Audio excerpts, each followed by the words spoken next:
Hey everybody, I am coming back to you about the Patrick Frazee conversation because last time I actually clicked on pause and it didn't then re-record. So the reason I'm saying that is because I have a first video that I did on Patrick Frazee and the kind of the mind games and the danger of, as women, like, we can't fall in love. We fall in love with ourselves, and men fall in love with us, and then we share that energy.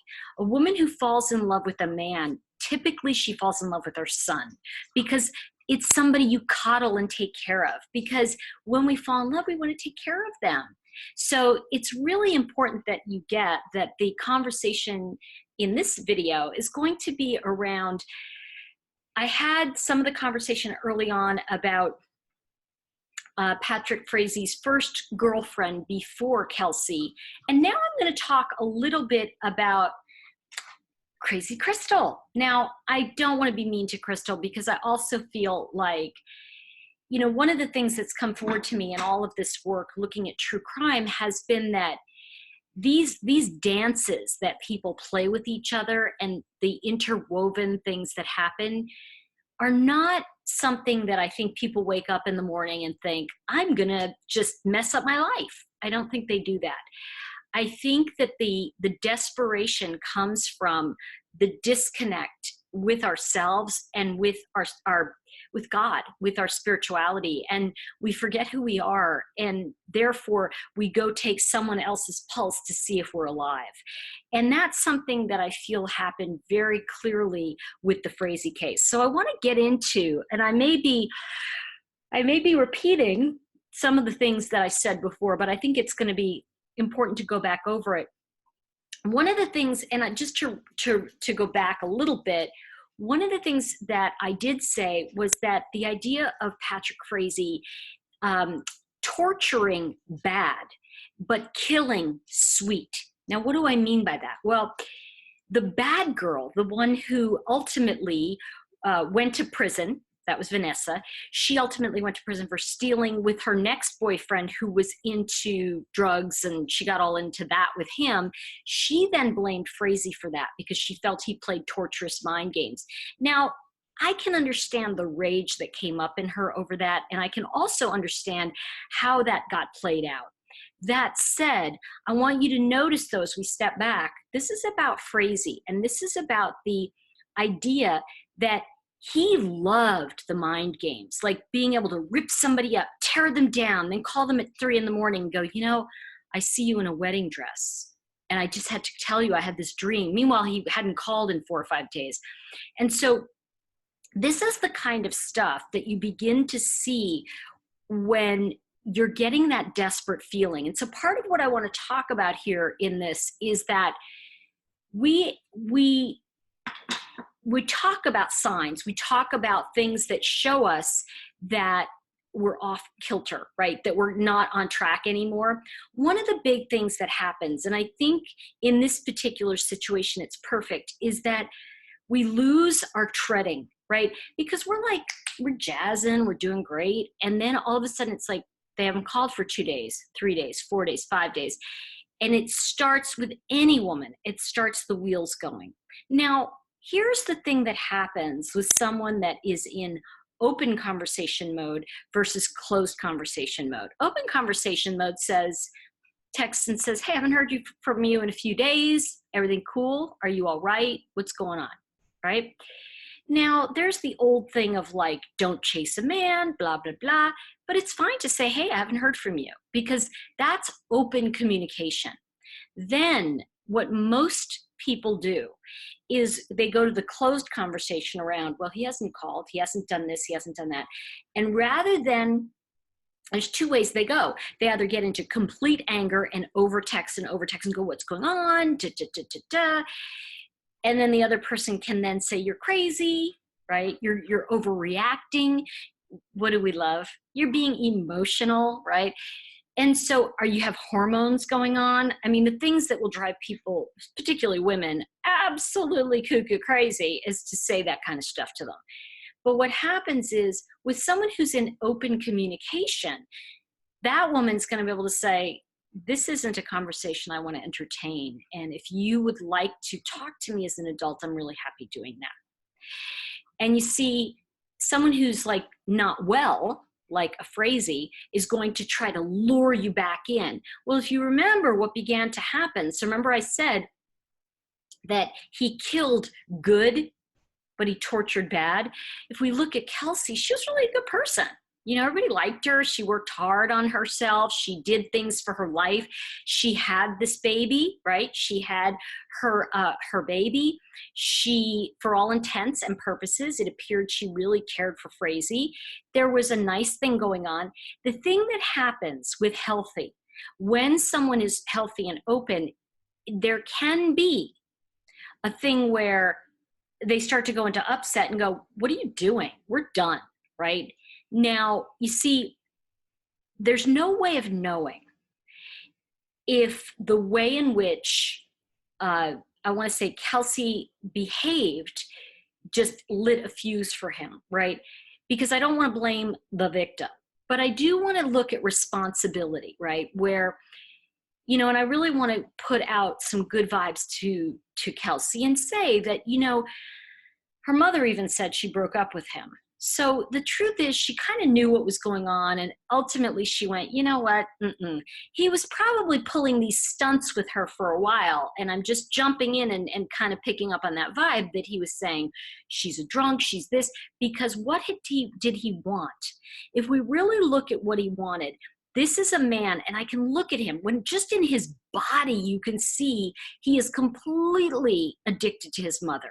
So there's this kind of like, and I am not going to pull punches on this, there's a very sick relationship between Frazee and his mother. I mean, I can just look at it and tell you. I mean, you don't need a phi beta beta theta beta beta beta to see when crazy is going on, right? Now, a therapist may tell you some fancy words, but I'm just going to tell you that's crazy, because you can look at the way he was walking, even his body language, right? Even the way he's hunched over, and the way the mother is. She really looks, I'm sorry, I'm going to say this, and she looks like a ghoul. She looks like the witch from Hansel and Gretel. You know, what I would think of is that.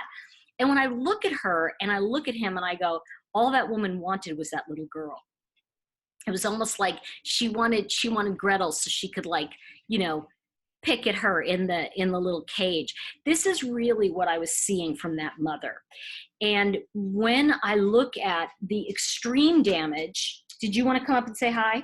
Gavin wants to come up and say hi. Come on, Gav. Come on, you can come up. Come up and say hi. Come on. I don't know which side he's coming up on. But when you see the extreme damage, yeah, you can say hi.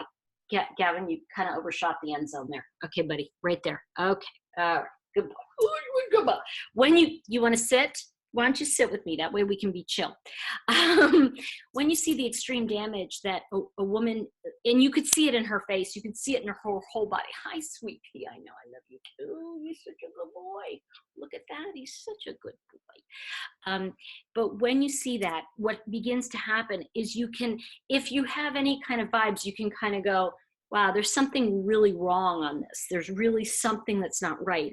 And my sense is, why kill Kelsey unless you wanted that baby? Because the baby was the prize. It wasn't anything else. And if you really look at it, you know, he was moving on to the next woman. Now think about this. When we look at Crystal, hi, sweet pea.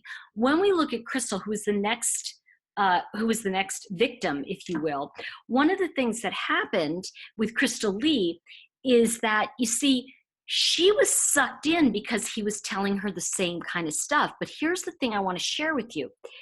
Crystal Lee did not have a baby. She had 2 kids that were already grown. So you see, Frazee could walk into, and think about this for a minute. If what I'm saying, if that mother is as sick as I think she is, Frazee could just walk into a new family with Crystal Lee, but he didn't have to give up a baby that wouldn't be his. You see, the baby was his. That was the mom's grandchild. And I just feel there's something extremely sick between that mother and that son. And I have to tell you, you know, a lot of people have said to me that they thought there was some weird incest between Chris Watts and his mother. I don't feel physical. I feel more emotional in that relationship. I have to tell you, I feel physical incest in that relationship with Frazee and his mother. And I feel like if you look at both of these men, if you really look at Chris Watts and Patrick Frazee, you're really looking at two men that somehow had to get away from a mother, you know, like in a funny way.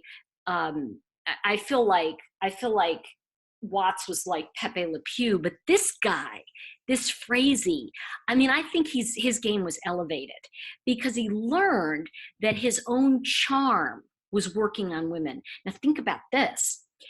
This was coming from the mother. This energy is like, well, you know, women just are going to chase you. They're going to try to take your freedom. They're going to try and take away what you have. You know, I really feel that this woman was very systematically working on Frazee. Now, I feel differently about Cindy Watts, and I'll talk about that in another video, but I want to stay with Frazee because one of the things I didn't talk about in the last video is Crystal Lee. And, you know, it makes you wonder, right? I mean, don't just sit back and just want to go, okay, why would you want to even entertain the idea of poisoning a woman who you don't know for a boyfriend? Let's just start there. Now, she claimed that, and I'm just saying claimed, right? According to her, she was saying that she felt scared of him, that he would hurt her children. Well, I don't know about you, but if somebody's telling me to kill a mother of their infant, I would go right to the police. I would say, listen, here's what's going on. And they could set up a sting for that, right?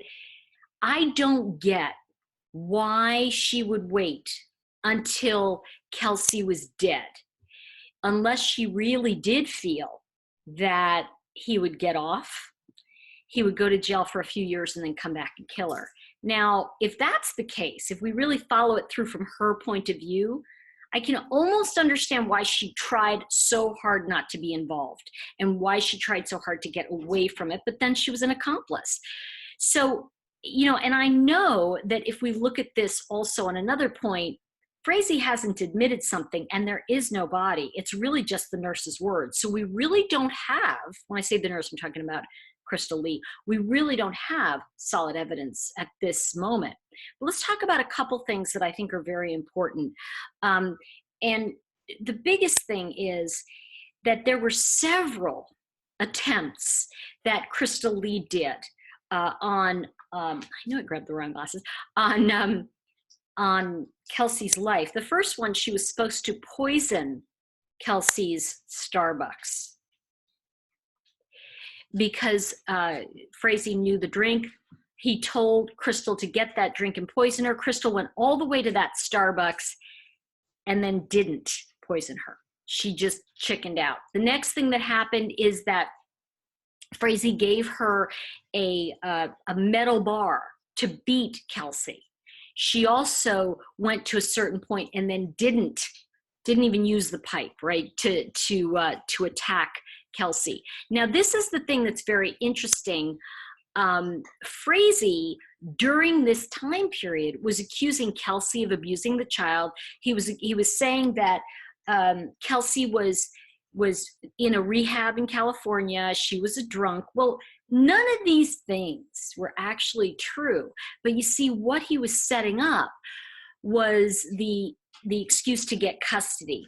As he started to recognize, and whoever fed that to him, that he wasn't going to get custody, look at it this way. He was failing in bringing the baby to the barren queen. Now, if we look at it that way, that mother, the only thing she had were those kids, her kids, right? They were all grown. I don't know what's going on with the rest of the family, but whatever happened to him is just twisty, twisty, twisty. So we can't, like, you know, I mean, that's cray of the cray, right? So what we have to look at here is the idea that he was bringing that child. His idea was to get that child from Kelsey and the mother would get custody. But somewhere along the line, it wasn't enough. There wasn't going to be enough there. Now, people were saying that he was having an affair with Crystal Lee. I want to differ just a little bit in that and say, I think Kelsey was moving away from him, and he knew it. I think he knew it 4 months before, and that's when he went after Crystal Lee. He found her so that he could then start to prime her to actually kill Kelsey. Because one of the things that if we really look at his history with the first girlfriend, Vanessa, he messed with her mind for 4 years. And by the time he was finished with her, she was suicidal. She had already apparently attempted it a few times. Her mind was completely destroyed. And, you know, yes, we can say it's a weak-minded individual, but when someone's really pounding that into you, when someone's really playing with your mind, there comes a point where you're like, okay, I don't know what to do here. And I'll get back to open and closed in a minute conversations, but I want to just stay on this for just a second in the sense that he broke Vanessa down. Okay. She was considered a bad girl, so he could torture her because he tortured her, and he got a lot out of the idea of abusing her and what he did to her. So at the end of the day, that was his kind of like, whoo, I'm plugging in here. He loved it because he could rip her up and rip her down. But with Kelsey, it was a different game. He couldn't play that same game because, you see, she got pregnant. So she kind of ruined the game for him. All of a sudden, here's this pregnant woman. She's a happy person. She is near him. She never saw anything up until she moved, right? Because we know the reason I say in those first 3 or 4 months he's a prince is because most of us are showing a really good sign. And then at like 3 or 4 months, we throw our first tantrum. We kind of go, we either say, oh gosh, I'm being an idiot, or we say, oh, I'm sorry, or we go, what are you talking about? And so one of the things we have to look for all the time, hold on a second, is we have to constantly look and be vigilant about going, wait a minute, this is not clear communication. You are trying to shut me down, and I'm not digging it. I'm not digging in it. All right. So what I'm trying to say here is that Frazee could not do to Kelsey what he did to Vanessa. So when I say he tortured the bad girl, and ultimately she went on the rebound and went right back to online dating, met a guy who got her into drugs, and ultimately I think she's still in prison now. I think she's doing a 4-year stretch in Colorado. But the thing is that he moved right on to Kelsey. He found her, she got pregnant.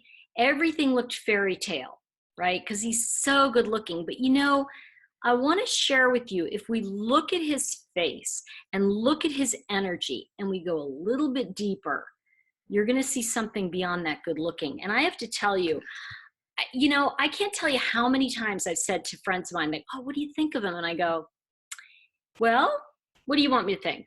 And we were like, what? And I go, because he's really attractive. He's a good looking guy, but he's not my type. And they're like, what do you mean? He's so good looking. He's charming. I go, something's not right. Something's not right. The elevator doesn't go to the top floor. I don't know what it is. It is just not stopping at the penthouse. And I can't figure this one out.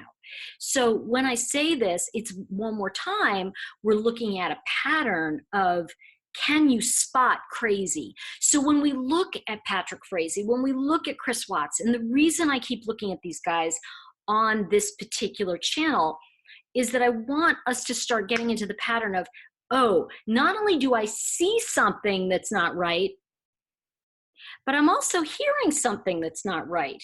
You know, when someone doesn't call you for 3 days and they go, oh, you're just imagining that, I'm fine. And then they ignore you for 4 more days, and all of a sudden they call you at 3 a.m. and go, you know, I just woke up from a dream and I saw you in a wedding dress. You know, you're like, oh, and you're getting sucked in and then you're getting pushed away. Now, when we see that pattern and we move now into, let's talk about Crystal Lee, because she had ample chances in here to go to the police. And you've seen it. If you've watched any crime TV, like maybe I have, if you've seen any of that, then you know that that this is, you know, the cops do stings like this. This person's trying to hire me to kill the mother of his child. I don't know about you, but you better believe I'm running to the cops. I would be like, okay, look, guys, this is what I'm seeing. This is what's going on. I'm afraid for my kids. I'm afraid for my dog, whatever it is. And, you know, we can look at that as, oh, why did she not do that?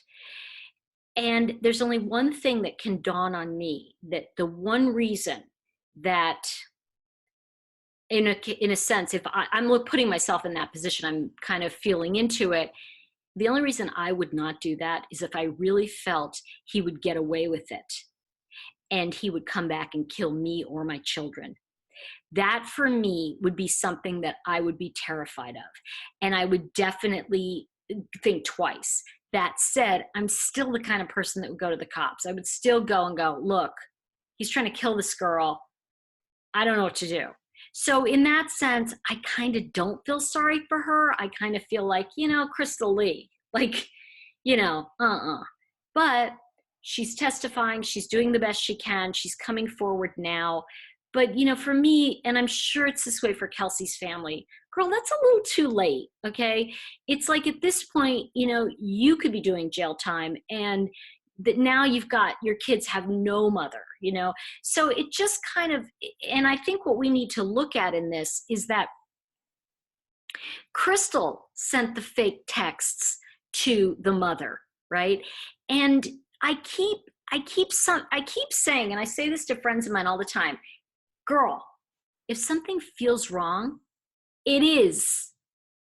If you're feeling something, what happens is the first thing we do is we go, oh no, I'm feeling fine. And it's like, no, you're not fine. You're not fine. And by the way, if you hear a chick say, oh, I'm fine, you know there's trouble, right? Because we as chicks, like we say fine. Like we go, how you doing? Fine. And then it's like, you know, what do you mean? Oh, I'm fine. That doesn't mean fine. It means you're screwed, okay? But, you know, we have a whole language using the F word, right? Well, I'm fine. Mm-hmm. That's really in big trouble. Fine. That's trouble too. And fine. That's trouble. So you can tell, like, you know, that's trouble. But I really feel in this case that we need to start looking at dynamics. And you need to keep your eyes open, everybody. Look at the relationship with the family. If you can't step in and save somebody from their mother or father, you know, I don't care how much somebody says to you, I'm over it. If they say they're over it, you know they're not, okay? You know, I know for me, when I talk about open communication, I'll say, you know, I'm not really over things, but I will say to you that I'm going to be the first to go, you know, that really is triggering something and I need to go think about this before I have a conversation with you about it. That's fine. You know, and that is fine. So what I'm saying is that when we look at all of the things that are going on in this particular case, you know, we have to remember that, and I'm just closing this because I had notes up here. Boop. Okay. We have to remember what it's like to see evil and be able to walk away. And I think these are hints. So some of the things to look at are, you know, if somebody's saying something to you like, you know, you're an idiot, or, you know, and I'm going to tell you something else. I know a lot of people don't understand this. Do you know it's really abusive to tell someone to shut up? I know a lot of people don't think that way. It's abusive to say to somebody, shut up. Nobody wants to hear it. I'm tired of hearing your voice. Those are mean. And when I talk about that on this channel, when I talk about the idea of getting rid of mean, I really am trying to say we need to behave in a way that we would never speak to somebody we admire like that. And I want you to just imagine somebody you admire. Let's say it could be Oprah. It could be a singer. It could be somebody you admire. I don't know. I'm trying to think of who I really admire that I think is the bomb diggity bomb. You know, I can't right in this moment. But, you know, I would never say to them, shut up. Like I wouldn't be sitting on Ellen or Oprah going, shut up. You know, or why don't you just shut up? I would never say that. Or I would never say, you're boring. Because you see, there's a certain level of decorum and there's a certain level of respect that we reserve for people we respect or admire. And I'm going to tell you something. If the people in your life are not people you respect or admire, look in the mirror, because that's where it starts. And the truth is that, you know, I know for me, I've gotten to a place in my life where I don't want people in my life that I'm not going to feel that way about. And so in some ways, it's like I have less friends now than I had 10 years ago, but I'd rather live like that. Those are my choices. Because if I can't be in a friendship with somebody that has open communication, I don't want it. I don't want any kind of relationship with somebody that doesn't say to me, you know, what you're saying is frustrating, but I kind of want to hear it and I can't right now. Oh, all right. You know, but anybody who would tell me to shut up, I remember my poor father made that mistake one day with me. He said, why don't you shut up? And I looked at him and I said, I'm sorry, are you speaking to me like that? And he just looked at me and I said, you don't speak to me like that. That's abusive. And he was, you know, he said, well, you know, that's how we talked when I was growing up. And I was like, I don't accept it. It's not polite. It's not nice. My dad was like, here we go. And I was like, is it? And I said, would you go, because he was rehearsing at the time for a Broadway show. I said, would you go in and tell the director, shut up? He said, no. I said, then don't talk to me like that, because it's not acceptable. My father's like, you're the kid. I said, well, then you better act like the adult. So what I'm trying to say to you is that, and we had this kind of fun yet tumultuous and challenging relationship, but in the end, he grew up and I understood that he loved me dearly. And I think that people who love us do not treat us badly. People who do love us and treat us badly do not know the definition of love. And they may be thinking they have love going on, but that isn't love.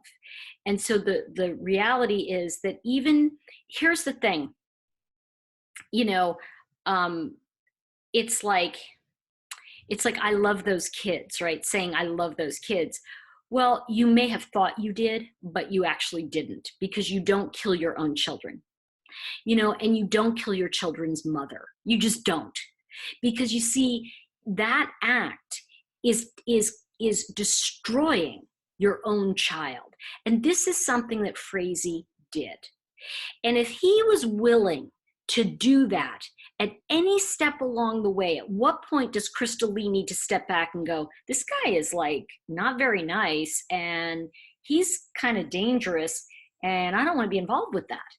But you see, what happens is sometimes, not all the time, sometimes we lose sight of who we are, because you see, as I keep saying, and I'll say it again in this video, we need to fall in love with ourselves as women. Now, this can, if you're in a gay relationship, there's always a female energy and a male energy, okay? So the female energy needs to fall in love with herself and then share it with the male energy. The male energy falls in love with the female, because you see, male energy can never be female. Female energy can step into her masculine or her feminine. Now, in English, what that means is that when we, as women, meet somebody who forces us to be in our masculine, who forces us to take over, what that is that's the disempowered female, and it's meeting the disempowered male. And the idea is that if we become the disempowered female, the disempowered male can take over. Now, am I calling it toxic? No, because you see, it is something that and here's the thing, I think this whole myth of which I can go into, that's a longer conversation, and I will do a video on toxic masculinity. But I think that, and toxic femininity, I think the thing is that it's just not understanding who we are. You know, for instance, I used to love watching football, right? It just got destroyed for me when it all became too political. And not that I agree or disagree, that's not the point. I just didn't want to be involved, you know? I wanted to just watch a football game. But the point I'm making is that, you know, I enjoyed watching a football game, but that doesn't mean I can play the game, nor does it mean I want to play the game. Do I want to be out on the field playing football? Not really. That's not my jam. But the thing, again, it goes back to the thing of in the feminine. And if I'm in the feminine and I am loving myself and I am in love with myself, and that's not an ego thing, that's a necessity for feminine energy to grow, right? We have to really enjoy ourselves. What happens is, as a society, disempowered women turn around and go, well, she's full of herself. Well, she thinks she's something. And we have gotten used to tearing down the empowered female, because when we see it, it can make those of us who feel disempowered even more disempowered. But when you are a feminine energy and you're bathing in the love for yourself, you're going to share yourself with somebody, but you're not going to lose who you are in the conversation. Now, when we look at, and I'm going to use the Kardashians as an example, when we look at that heightened femininity, when we look at it so heightened, it's like it actually borders on masculine, and it can be a little threatening. So, we have to look at the energies of the empowered feminine. And I think I've made the point here on this. And what I want to say about this is that what Crystal Lee forgot was herself. She forgot that she was the prize. You see, Kelsey knew she was the prize, and that's how she got killed. And she probably, he probably did bludgeon her in a game. I mean, I think that's the only way he could have done it, because he was a coward. And you see, notice how cowards, he covered her and he hit her. That's why I go back to the idea of, I don't think Chris Watts was looking at her. I don't think so anyway. I mean, when he killed Shanann, I think cowards do as cowards do. Like, I don't think that there's any courage in a disempowered male. I think that, in fact, when there's an empowered female around them, a woman who is in love with herself, they hate them for it. Because what happens is, it looks like the mother that abused them. But the problem is, the toxic female presents like a female who's healthy. So it's very confusing for a little boy, because he's going to see that woman that's like in charge, and she seems feminine because she's using her sensuality and her control, her domination on him. So he mixes it up. He doesn't see the story straight. So what happens as a result of that is that when he acts out in that way, he's going to try to destroy what he sees as the woman controlling him. But in actuality, it's a woman demanding that you love her. It's a woman who's commanding love because she is in love with herself. And I'm going to share with you how to recognize it. A woman who's deeply in her own self and her own life is actually often adored by women and men. And I keep thinking of Helen Mirren as an example of someone who's and I'm not sure why she's someone I'm thinking of, but it's that feminine who's also strong, because she's just going to say what she says. I mean, she's not going to go, let me think about this. She's going to be like, no, this is how I feel. She's going to say, shut the F up. But you see, it's in such a way as to protect the work and the integrity she's doing. So we have to look at intention as well. And let's go for 1 second back to open and close conversation, because I think this is really vital that you get this and that we discuss it, actually, because a closed conversation always has shame, blame, you are, I can't, you did, you made me, all of the things. And now, by the way, those are all shamey, blamey. And I'm going to share one other thing with you. Notice the vocal tone. The vocal tone, and we can see this in, I want to say in Nicole Kessinger. We can see that vocal tone of, I don't know. When we hear a clear feminine, we know what it sounds like. We're like, that's a clear feminine. When we hear whiny, complainy, when we hear inappropriate stuff coming out of a woman's mouth, that definitely is someone that is on that disempowered thing.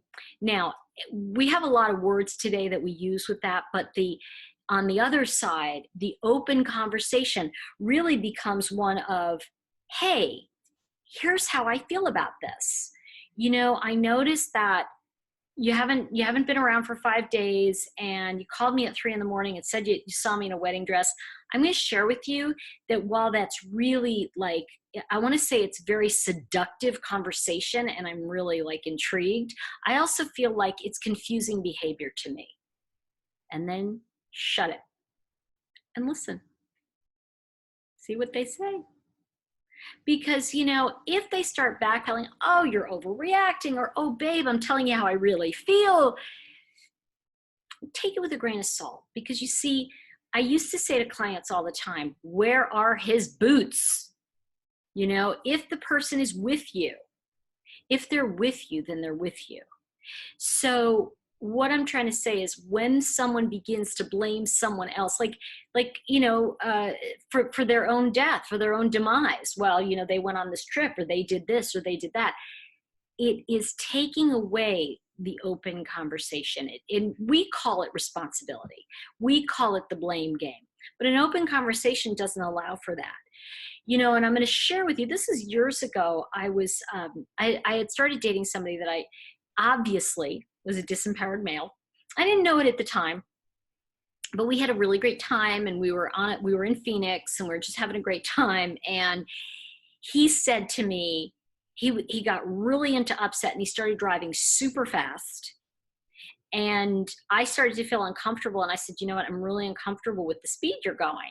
And he said, I just need to say to you, notice the voice, I just need to say, I don't understand why you're with me. I don't understand what you see in me. I mean, you're like this and this and this, and I'm not. And I see, now that is all, like, he was trying to build me up, but not really. He was trying to bring me down so that he could have a leg up over it.